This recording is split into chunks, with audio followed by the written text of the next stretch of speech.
The Apache attack helicopter doesn't just look fearsome, deadly, and intimidating. It is. Ask any of the Iraqi soldiers unfortunate enough to face it in the recent Gulf War. The Apache combines the leading edges in weapons, defense, and flight technology to produce one of the most formidable weapon systems on the modern battlefield.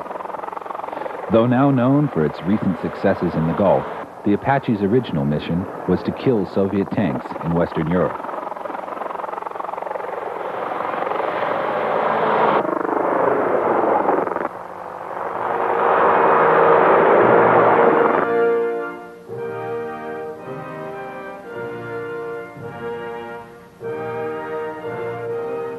The backbone of the Red Army is its main battle tanks.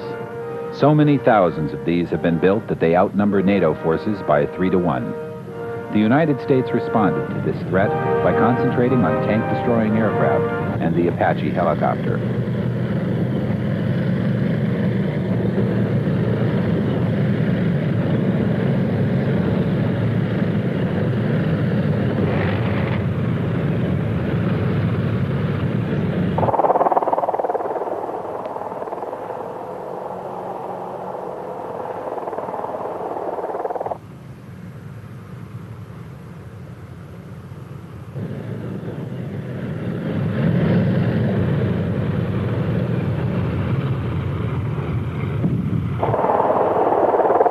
The Apache flies close to the ground, using features in the terrain to its advantage as it closes for the kill.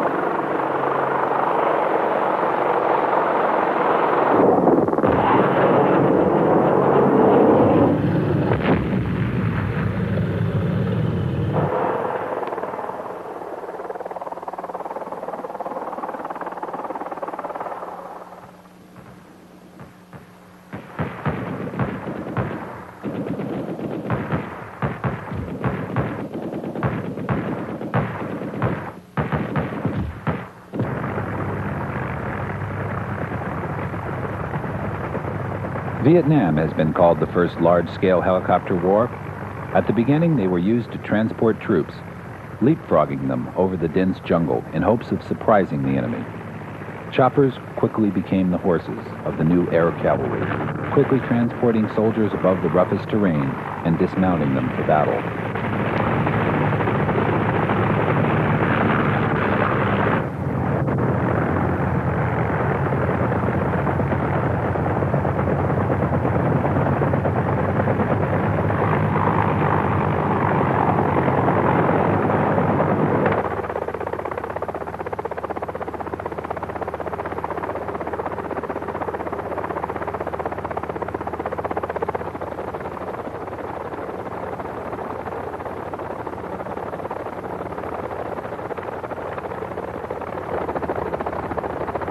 The idea was to surprise the guerrillas before they would have time to retreat and force them to accept battle on American terms. The concept was called search and destroy.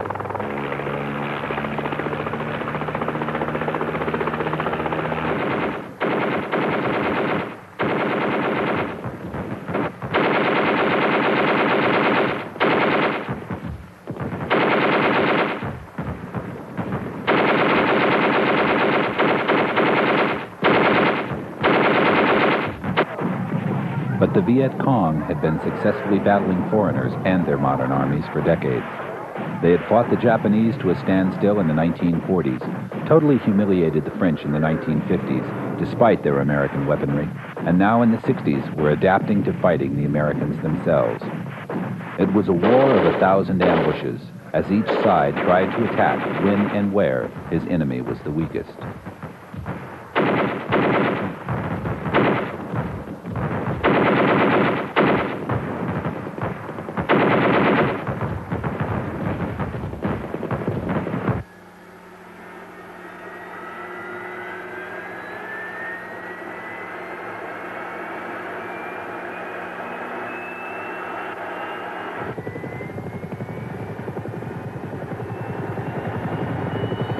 Both sides constantly modified their battle tactics, with the Americans relying more and more on the speed of their new helicopters, like these Bell UH-1 Hueys. These soon became the most enduring images around the world of America's involvement in Vietnam.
Not content to merely deliver the troops, helicopters began to be armed with awesome firepower of their own. The first systems merely added light machine guns to existing platforms. But soon heavier weapons were being mounted to create the first experimental gunships. These modified Hueys proved quite lethal with their heavy machine guns and rockets. They were no longer merely supporting a battle, but could attack all by themselves.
North Vietnamese Commander Giap reacted to the increased American presence by sending regular units of his own army into South Vietnam.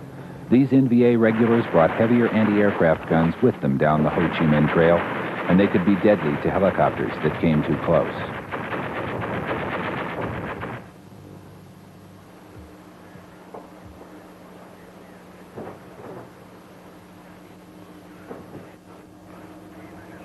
Realizing they needed a chopper specifically designed for direct combat, the Army rushed the AH-1G Cobra gunship into production. They were much more powerful and maneuverable than their predecessors, and also carried heavy armament to protect their crews. From the moment they were first introduced in September 1967, they were an immediate success.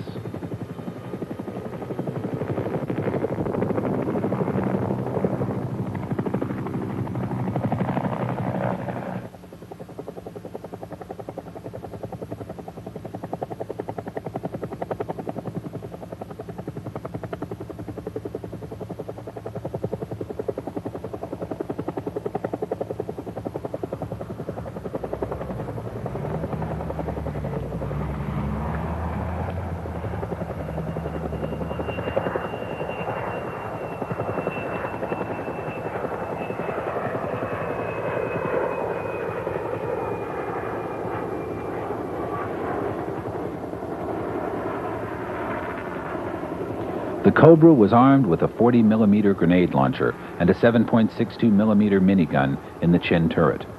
Stubby wings were attached that could carry up to 52 2.75-inch rockets in 4 pods. These rockets were of a simple design that could be quickly reloaded and brought into action.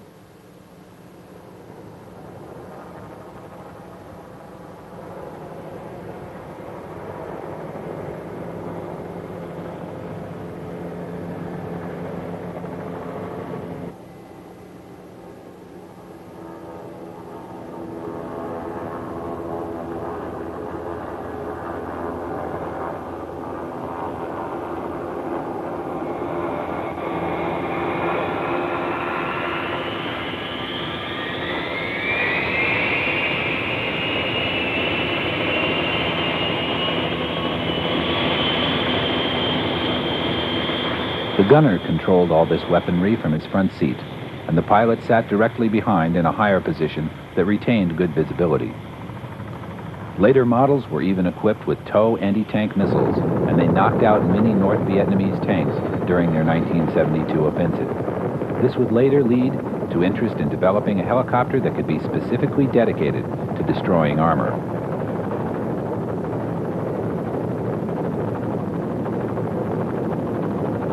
These powerful helicopters were greatly feared by the Vietnamese, but the Cobras were not invulnerable. 282 were lost during the war to hostile action or operational causes.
Cobra saw action throughout the Vietnam theater of operations.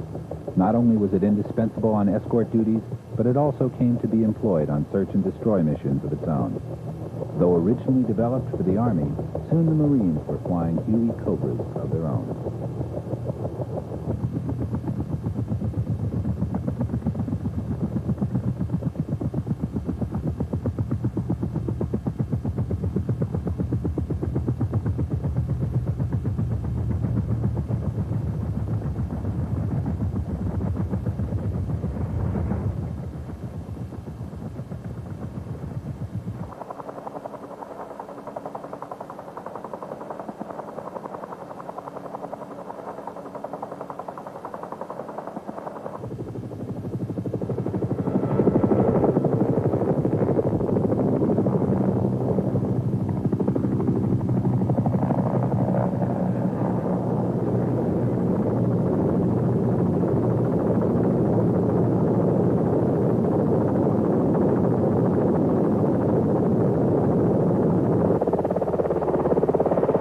Another specialized helicopter was the OH-51 Kiowa Observer. It took steady nerves to fly these light and very fast machines, since they were usually unarmed. Huey transports, Cobra gunships, and Kiowa observers would often fly in tandem, each supporting the other in operations over the vast greenery of Vietnam.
The hot, humid weather and rough terrain made infantry movement very slow. The GI's fighting effectiveness was greatly aided by the ability of choppers to move and resupply them quickly, evacuate the wounded, provide withering support firepower, as well as radioing constant eye-in-the-sky intelligence.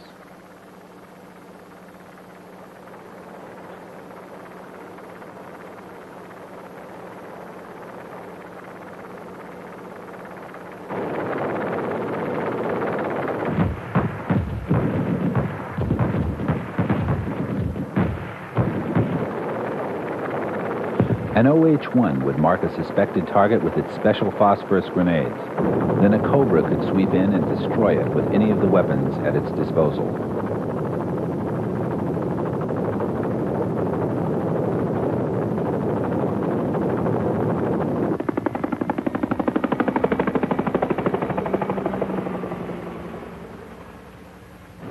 Fire half two, signal still yes.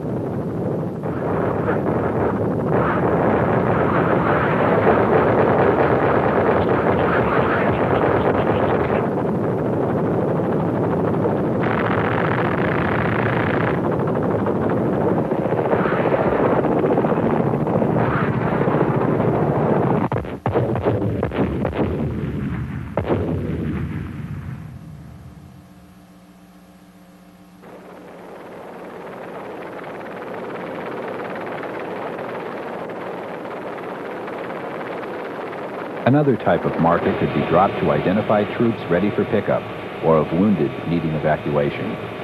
Quick response by medevac teams saved thousands of lives.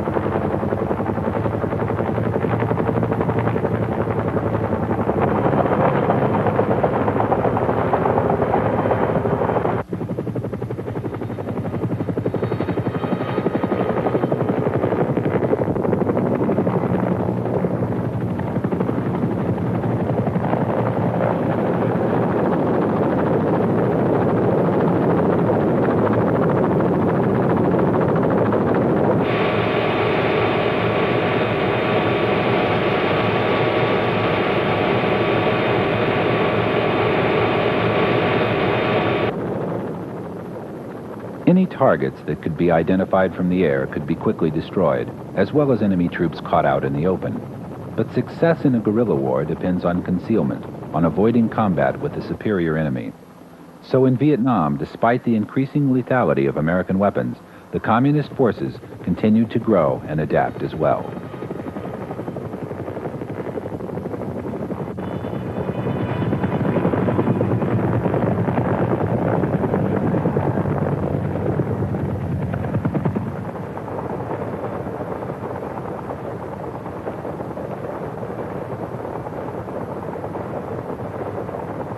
To counter the threat of Warsaw Pact forces in Western Europe, the U.S. Army sought to draw on its experiences in Vietnam.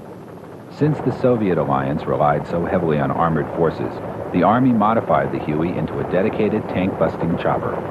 Dubbed the AH-1 TOW Cobra, it was outfitted with armor-piercing TOW and Hellfire rockets.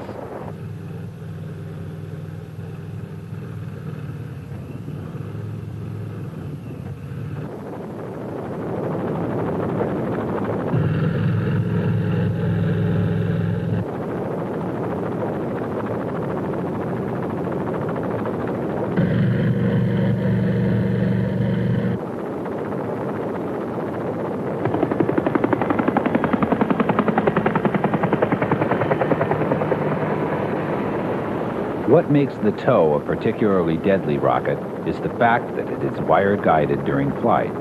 This enables the gunner to adjust its trajectory after launch, to follow and destroy moving targets.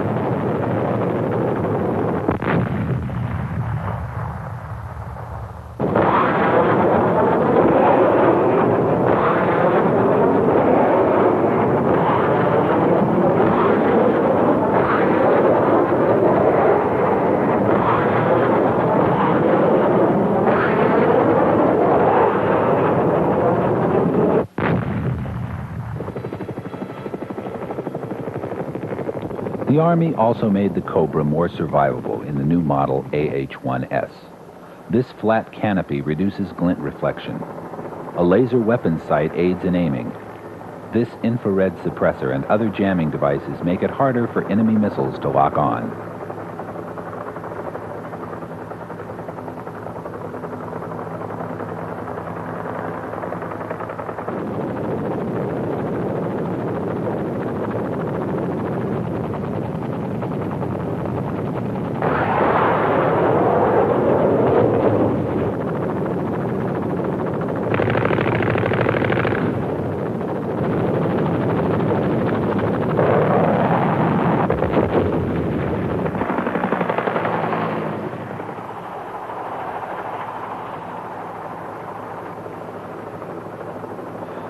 These helicopters saw their first action during the American invasion of Grenada in 1983.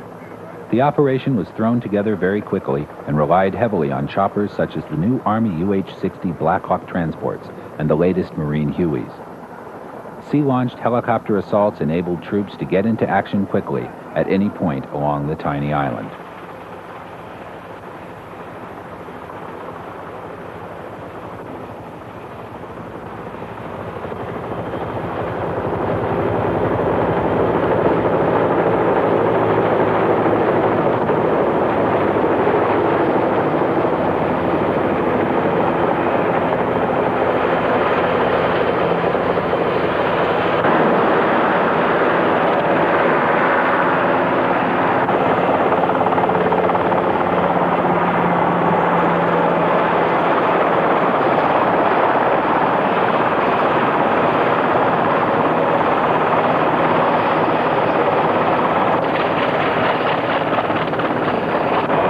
The Marines also brought their new AH-1W Super Cobra, which had been upgraded with anti-armor and anti-air weaponry.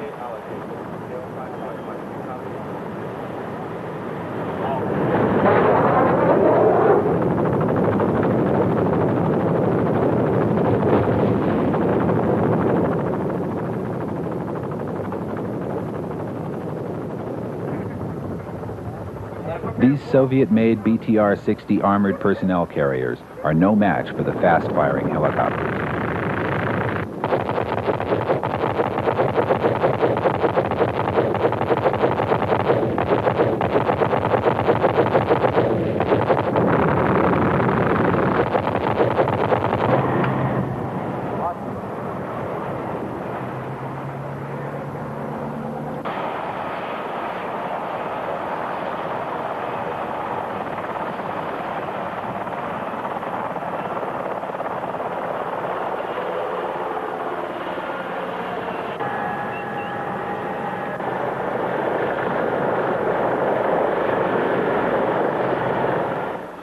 The U.S. Army decided the next step in attack chopper evolution would be to develop from the ground up an entirely new model.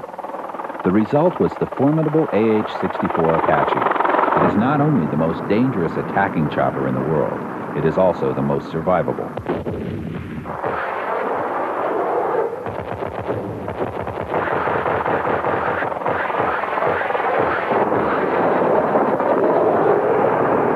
In addition to its tow missiles, the Apache also carries pod-mounted 70mm missiles, Hellfire rockets, and a revolutionary 30mm chain gun cannon.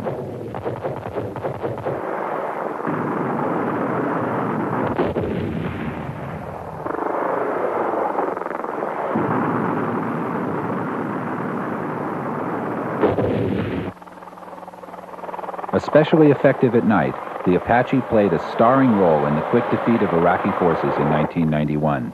The invaluable experience gained will certainly be used to improve the Apache, ensuring that it will retain its place as the most feared chopper in the world.